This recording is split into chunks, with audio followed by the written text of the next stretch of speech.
everyone. Time for another book review. I'm going to make this one a little bit faster than the last one because I know the last one I did get a little long-winded and nobody really watched it and I kind of just went out on tangents. But I'll try to keep this one a little bit more concise. After I read the novel Tarkin, I went to Lords of the Sith by Paul S. Kemp. This book is interesting because it takes place before the events of Tarkin, just barely. I know I'm getting glare. I've got the windows open. It's a fairly sunny day, so bear with me. It takes place just before the events of Tarkin. It really showcases the master-apprentice relationship between Darth Vader and Palpatine. And shows how they can both be ruthless in their own right when they need to be. But what's really interesting is, if you watch the show Star Wars Rebels, in Season 2, the character of Hera, there's an episode where she has to go to her home planet, Ryloth, because they want to steal an Imperial carrier that is in orbit. Her father, who many people met first in the Clone Wars, Cham Syndulla. Cham is a hero from the Clone Wars. He's also a hero of the Resistance and the beginnings of the rebellion, at least on Ryloth. And in the episode, he talks about how things changed when he brought down a Star Destroyer. Now, the book starts off where Vader is chasing some insurgents that have stolen weapons and stolen an Imperial transport that had weapons on it. And you really see how badass Vader can be. He jumps through space. He actually crashes his fighter. Now, this is before he had his special TIE fighter. He was flying around in a black Jedi starfighter from Episode 3 this whole time. And he, just before he crashes his fighter into the ship, he jumps out into space because he's got the whole outfit on. He can actually be protected from the vacuum of space with it. And uses the Force to get himself through the hole that his fighter has created. Goes in and just wipes out the entire crew that had stolen this vessel. And Cham and his second-in-command see this, and yeah, it doesn't sit well with them. And they really want to kill Darth Vader badly. The Emperor decides that he and Vader must take a personal trip to Ryloth. Ryloth is the planet of the Twi'leks. If you don't know what a Twi'lek is, they're the ones that have the long tentacle appendages coming off their head. Like Jabba's second-in-command was a Twi'lek. The dancer that he kills with the Rancor was a Twi'lek.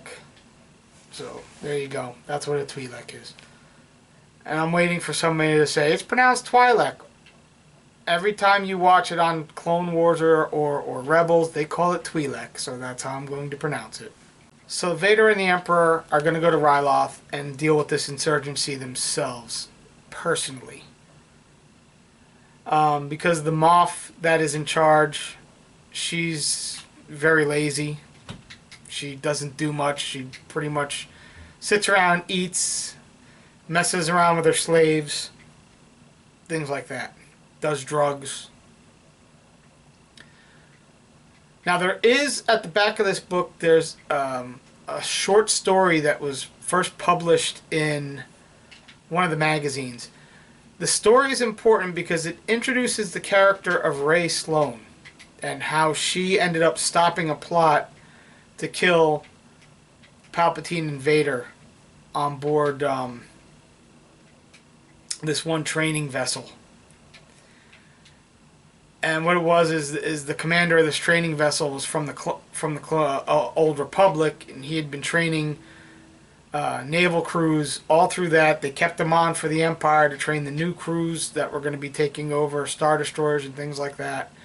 He was going to be replaced, so he decided to set up the coordinates so that the ship, instead of jumping to orbit around this one planet, it would actually jump into the middle of the sun, being destroyed. Ray Sloane figures it out, shows Vader. Vader undoes it, and they end up confronting the man, and Palpatine gets pissed off when Vader actually executes the man. He didn't want him executed. He wanted to torture him some more emotionally until he grew old. But, you know, and it shows a slight rift that there exists between Vader and Palpatine. Now, I mention this because that event actually takes place a couple chapters into this book. So it's like you read a couple chapters and you get to the point where they decide they're going to go to Ryloth. Then that story takes place, and then it picks up with them getting aboard the Perilous, which is the Star Destroyer taking them to Ryloth. And the commander of that Star Destroyer even asks them how it went at that training facility, the training ship. So it's kind of weird. I'm glad they included it because I wanted to read that short story, because I am now reading Aftermath, and Ray Sloane is a big character in there. She's an admiral by then, with what's left of the Empire. And I know she's also in the novel A New Dawn, which focuses on Kanan Jarrus, and I know that's also where Kanan and Hera Syndulla actually meet. So I want to read that one. I'm going to have to wait a while until I get a copy of it, but I am going to read that. But yeah, I mean, basically, this book is the story of how Cham Syndulla and his rebels, for lack of a better word, take down the Perilous in orbit above Ryloth and inspire what will become the rebellion later on. But it's also a story of how this slight rift between Vader and the Emperor, and how the Emperor keeps taunting Vader because he keeps remembering his past. He many times in the book he thinks of Ahsoka, he thinks of Padme, he thinks of his time on Tatooine as a child where he was fixing things. And the Emperor actually wants to bring this out in him because it makes him angry, and when Vader gets angry, he gets stronger in the Force. So this whole thing is one big test for Vader. The only reason why they came to Ryloth, it wasn't to put down the insurgency. That was just a consequence of them going there. It was to test Vader and see where his loyalty really lied. In the end, it lies with the Emperor, and he does some pretty atrocious things. But he kind of had to. I don't think it was as good a read as Tarkin. It's a fun read, but I'm only going to give this one 3.5 out of 5. Let me know if you guys like the whole, helmet rating system for Star Wars books. I'm going to use something similar for other media, for other books, other stories. It's something. Anyway, give it a read if you want to learn more about how Darth Vader and the Emperor worked together in the early days. Otherwise, skip it. The whole aftermath of this story, as I said, took place or was mentioned in Rebels, so you know Cham and his people ended up having to flee after destroying the Perilous. There's just a consequence. What can you do?